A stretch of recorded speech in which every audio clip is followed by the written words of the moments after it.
The Rishi Sunak dropping his £10 for multiple missed appointments fine if you miss your GP appointments. Right, sorry, yes. Well, look, I think, this was something that Rishi Sunak floated during his leadership campaign over summer. From what I understand, I've heard this morning, he said that he's now actually talked to some doctors and people who work in the health service and realised that it can't be implemented and he's not going to proceed with it.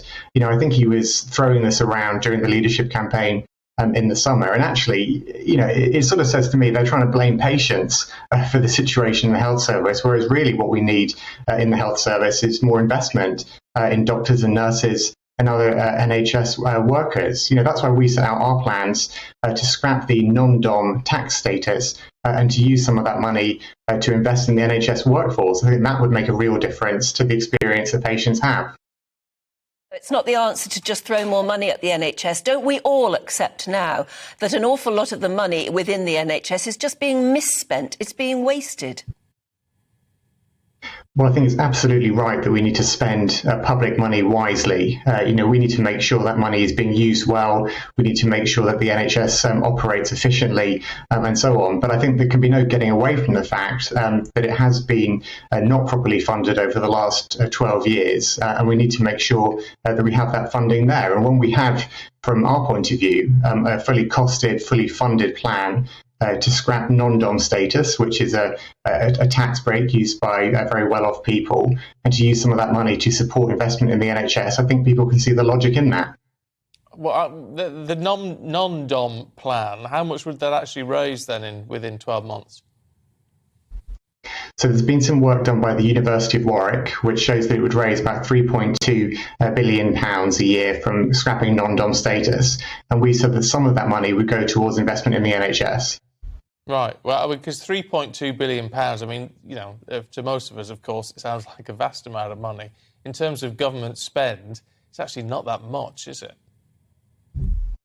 We've set out our plans of how we would spend some of that money on the NHS. We've got all of the fully costed plans there for how we would invest in nurses, in midwives, in new doctors and so on. So all of that information is there because, what we think is really important when we come forward with pledges, with promises of what we would do if we were in government, is that they're fully costed, fully funded. We explain how we would raise the money for day-to-day spending and how that would be spent. And so people can have trust in the promises that we make, rather than what we saw in the recent, economic crisis created in Downing Street, which was unfunded tax cuts, which has created the economic chaos that working people are now going to be paying the price for.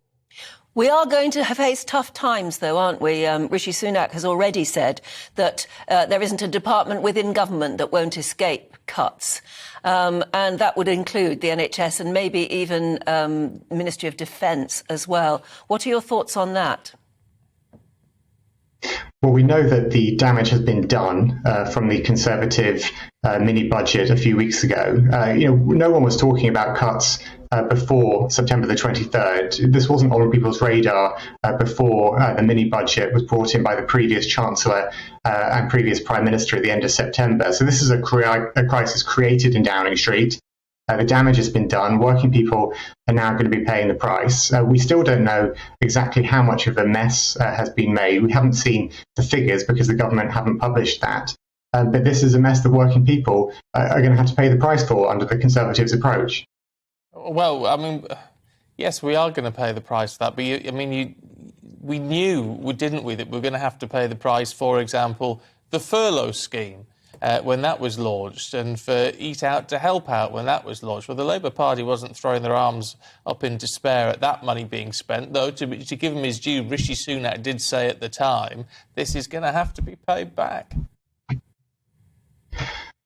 But hang on a second, the current conversation that people are having ahead of the financial statement, the autumn statement on November the 17th, the discussion around the need for cuts as a result ahead of that statement is a conversation which has only been had in recent weeks since the disastrous mini budget.